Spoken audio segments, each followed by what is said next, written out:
Welcome to KT media. This is Krishna Teja and ఈరోజు దేవర review. దేవర ఎలా ఉంది అంటే, మనకు దేవర ట్రైలర్ రిలీజ్ అయినప్పటి నుంచి కూడా నిజంగా different positive, negative and Koratala మీద ఉన్న నెగిటివ్ ఇంపాక్ట్, ఇంకోటో ఇదో పాదఘట్టం, సముద్రఘట్టం అనుకుంటా ఎన్నో వచ్చాయి. కానీ ఇప్పుడు రిలీజ్ అయిపోయింది. అండ్ ఎలా ఉంది అంటే కనుక నిజంగా ఇక్కడ స్క్రీన్ ప్రజెన్స్ అండ్ డ్యూయల్ రోల్లో అండ్ ఎన్టీఆర్ చేసిన పర్ఫార్మెన్స్ కావచ్చు, యాక్షన్ కావచ్చు, అండ్ ఎక్కడ అపియరెన్స్ కూడా ఎక్కడ ఇంటెన్స్ అనేది తగ్గకుండా తను చేసిన పర్ఫార్మెన్స్ మాత్రం. ఎందుకంటే ఎన్టీఆర్ గురించి ఈరోజు కొత్తగా చెప్పేది ఏం లేదు, తను బెస్ట్ పర్ఫార్మర్.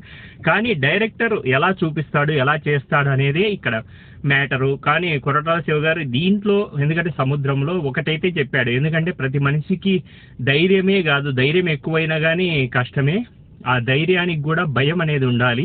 ఆ భయం ఉంటేనే మనిషి ఒక మనుగడ అనేది ఎందుకు అవసరం అనేది నిజంగా తను చెప్పిన విధానం అయితే కనుక దీంట్లో బాగుంది. ఎందుకంటే అక్కడ ఉన్న ప్లేస్లో వాళ్ళు చేసిన, ఎందుకంటే సైఫ్ అలీ ఖాన్ కావచ్చు, వాళ్ళ టీం కావచ్చు, ఆ రగ్గుడు లుక్స్ మొత్తం, ఎందుకంటే వాళ్ళ సబ్జెక్ట్ను డీల్ చేసిన విధానం, రివీల్ చేసిన విధానం అయితే మాత్రం అసలు నెక్స్ట్ లెవెల్. ఎందుకంటే వాళ్ళ గురించి చెప్తూ మనకు ఇండియాకి కానీ అండ్ ఇండియన్ను కాపాడడానికి వాళ్ళ జాతి ఎలా పోరాడారు, ఆ జాతిలో పుట్టిన వీళ్ళు మళ్ళీ తర్వాత నెక్స్ట్ లెవెల్కు ఎలా దొంగలుగా తయారయ్యారు, అందులో మన ఎన్టీఆర్ చేసిన పాత్ర ఏంటి అండ్ ఇవన్నీ కూడా రివీల్. కానీ ఒక జాన్వీ కపూర్ విషయంలోనే ఈ ఫస్ట్ పార్ట్ ఏదైతే ఉందో దీంట్లోనే కొంచెం కాదు చాలా, ఎందుకంటే తను సెకండ్ హాఫ్లో అపియరెన్స్ బయట వినడం అయితే కాస్ట్లీ జూనియర్ ఆర్టిస్టు అన్న టాక్ అయితే కూడా వినిపిస్తూనే ఉంది. అలాగే ఉంది, ఎందుకంటే ఇందులో ఎంతో ఎక్స్పెక్ట్ చేసిన, ఎందుకంటే ఒక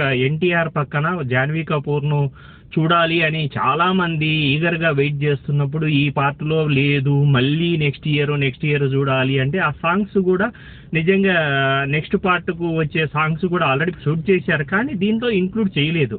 ఎందుకంటే ఆ కాంపాక్ట్ తెలియలేదు, మరి ఆ డ్రాగ్ ఏదైతే ఉందో ఫస్ట్ హాఫ్ అంతా మాత్రం ఇంటర్వెల్ దాకా నెక్స్ట్ హై మూమెంట్స్ అయితే చాలా ఉంటాయి. అండ్ ఎన్టీఆర్ కానీ వాళ్ళు కత్తుల గురించి పోరాడే సన్నివేశాలు ఇవన్నీ కూడా చాలా బాగుంటాయి.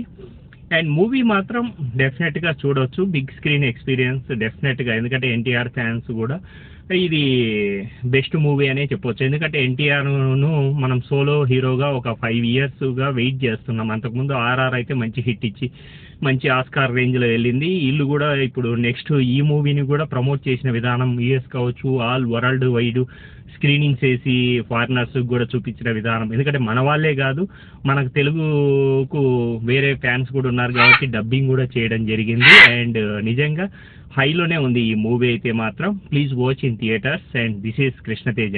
మీరు కూడా చూసిన తర్వాత మూవీ ఎలా ఉందో కామెంట్ రూపంలో తెలియజేయండి.